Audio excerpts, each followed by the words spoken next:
নমস্কার, অঞ্জনাস কুকারিতে সকলকে স্বাগত। আজকের একটি মিষ্টি রেসিপি নিয়ে আপনাদের সামনে চলে এসেছি। আশা করি আপনাদের ভালো লাগবে। খুব সহজেই বাড়িতে এই মিষ্টিটি বানিয়ে নেওয়া যায়। চলুন তাহলে বানিয়ে ফেলি সুজি দিয়ে দুর্দান্ত স্বাদের ল্যাংচা ও পান্তুয়া। একই মিশ্রণ ব্যবহার করে দুটো আইটেমই বানানো যায়। শুরু করছি আজকের রেসিপি। এজন্য একটি কড়াইতে 2 চামচ ঘি নিয়ে নিলাম। ঘিয়ের বদলে সাদা তেল কিন্তু ব্যবহার করা যাবে না, তাতে মিষ্টির স্বাদ একেবারেই ভালো হবে না। ঘি ঠিকমতো গরম হলে তার মধ্যে 1 কাপ সুজি দিয়ে দিলাম। সুজি দেওয়ার পরে সুজিটা ভালোভাবে ভাজতে হবে, তবে সুজি খুব বেশি ভাজা যাবে না, অল্প ভেজেই তার মধ্যে পরবর্তী উপকরণ মিশিয়ে দিতে হবে।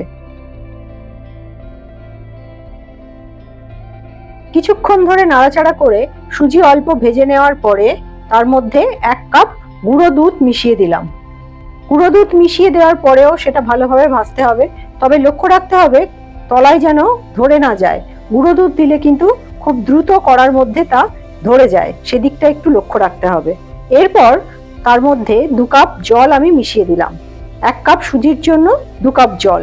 গুঁড়ো দুধের বদলে 2 কাপ লিকুইড দুধও দেওয়া যায়, সেক্ষেত্রে আর জল দেওয়ার প্রয়োজন নেই। এরপর সবকিছু খুব ভালোভাবে মেশাতে হবে, অনবরত নেড়ে যেতে হবে যতক্ষণ পর্যন্ত না সুজির মিশ্রণটি ঘন হয়ে একটা শক্ত ডোতে পরিণত হয়। সুজি ঘন হতে বেশি সময় লাগে না, সেজন্য নাড়ার কাজটা একেবারেই বন্ধ করা যাবে না।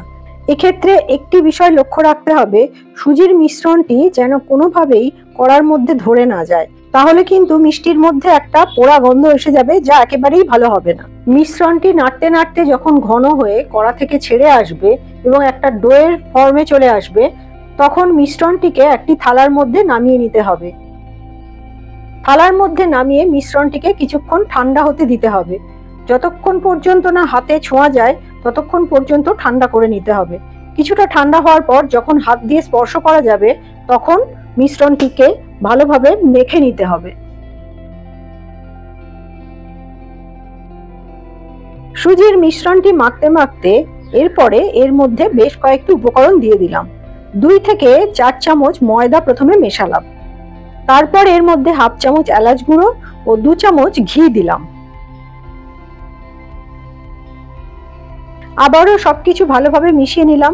এক্ষেত্রে একটি বিষয় বলে রাখি, সুজির মিশ্রণ থেকে ল্যাংচা ও পান্তুয়ার আকারে গড়ে নেওয়ার সময় তা যদি ভেঙে যায় তাহলে তাতে আরও 1 বা 2 চামচ ময়দা বেশি দিতে হবে।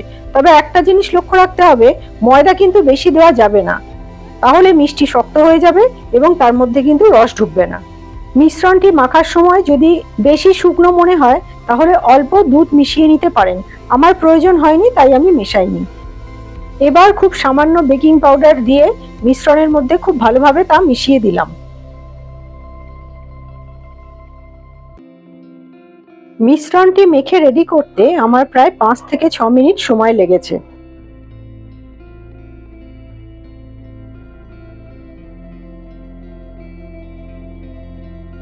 মিশ্রণটি ভালোভাবে মেখে মসৃণ করে নেওয়ার পর হাতে সামান্য ঘি লাগিয়ে ডো থেকে ল্যাংচা ও পান্তুয়ার আকারে গড়ে নিলাম। একটি বিষয় লক্ষ্য রাখতে হবে, মিষ্টির গা কিন্তু একদম মসৃণ হতে হবে, কোনো ফাটল যেন না থাকে। যদি ফাটল থাকে তাহলে কিন্তু তেলে দেওয়ার সঙ্গে সঙ্গে সেটা ছেড়ে যাবে।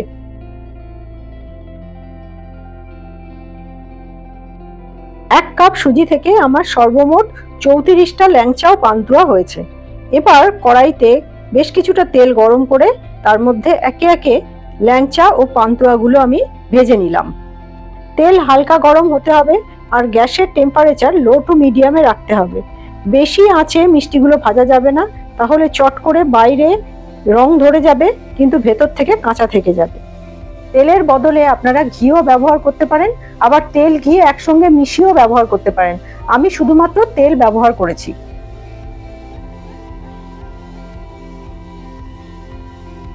বারবার এদিক ওদিক উল্টে পাল্টে ভাজলে মিষ্টিগুলোর গায়ে সুন্দর লালচে রং আসবে, না হলে একদিকে রং বেশি গাঢ় হয়ে যাবে, অন্যদিকে হালকা রং হবে, সেক্ষেত্রে দেখতে ভালো লাগবে না। তাই বারবার মিষ্টিগুলো নেড়ে চারিদিকে সমানভাবে সুন্দর রং যখন আসবে, সোনালী রং যখন হবে, তখন মিষ্টিগুলো তেল থেকে তুলে নিতে হবে।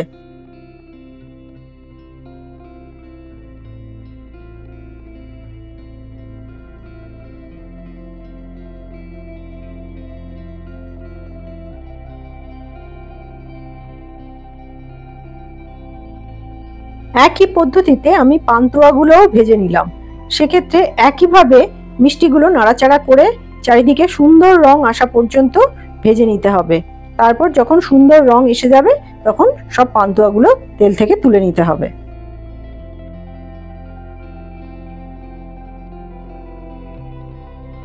এবার পৌঁছে গেছি শেষ ধাপে, অর্থাৎ সুগার সিরাপ বানানোতে। তার জন্য কড়াইতে 1 কাপ চিনি ও 1 কাপ জল দিয়ে দিলাম, আর তাতে দিয়ে দিলাম 3-4টে গোটা এলাচ। চিনি ভালোভাবে মেল্ট হয়ে গেলে সুগার সিরাপটা 5-6 মিনিটের জন্য ফুটিয়ে নিলাম। চিনির রস কিছুটা ঘন হতে হবে, আবার খুব বেশি ঘন করা যাবে না, আবার খুব পাতলাও রাখা যাবে না। একটু স্টিকি ভাব আসা পর্যন্ত চিনির রসটি ফুটিয়ে নিতে হবে। এবার সুগার সিরাপ রেডি হয়ে গেলে গ্যাস অফ করে দিলাম, আর কিছুক্ষণ নাড়াচাড়া করে সিরাপটা একটু ঠান্ডা করে নিতে হবে। সুগার সিরাপ যাতে ক্রিস্টালাইজ না হয়ে যায় তার জন্য 1/2 চামচ পাতিলেবুর রস মিশিয়ে দিলাম।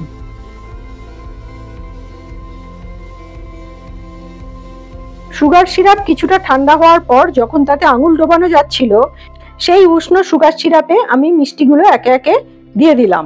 আমি 2টো ব্যাচে মিষ্টিগুলো ভিজিয়েছিলাম। আমার পাত্র ছোট হওয়ার কারণে আমি একসঙ্গে সব মিষ্টি ভেজাইনি। অন্য আরেকটি পাত্রে আরও 1 কাপ চিনি দিয়ে সুগার সিরাপ বানিয়ে তার মধ্যে বাকি মিষ্টিগুলো আমি দিয়েছিলাম, আর সারা রাতের জন্য ঢাকা দিয়ে রেখে দিয়েছিলাম। সারা রাত মিষ্টিগুলো চিনির রসে ভিজিয়ে রাখার পর পরদিন সকালে দেখলাম পাত্রের তলায় এতটুকুও চিনির রস অবশিষ্ট নেই, সম্পূর্ণ রসটাই ল্যাংচার ভেতরে ঢুকে গেছে। এবার আমি আগে থেকে তৈরি করে রাখা চিনির রস মিষ্টিগুলোর উপরে ছড়িয়ে দিলাম ও কিছুক্ষণের জন্য ঢাকা দিয়ে রেখে দিলাম।